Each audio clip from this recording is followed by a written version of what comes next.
రక్షణ లేని వారైనను రక్షణ కలిగిన వారైనను వారు పరిగెత్తి సురక్షితంగా ఉండగలిగే బలమైన దుర్గం యేసు నామం. సామెతల గ్రంథము 18వ అధ్యాయము 10వ వచనం. యెహోవా నామము బలమైన దుర్గము, నీతిమంతుడు అందులోనికి పరిగెత్తి సురక్షితంగా ఉండును.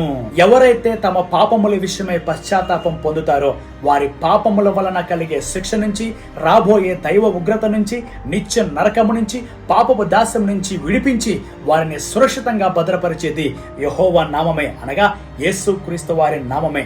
ఆయనే తన ప్రజలను వారి పాపము నుండి రక్షించిన గనక ఆయన నామము యేసు నామము.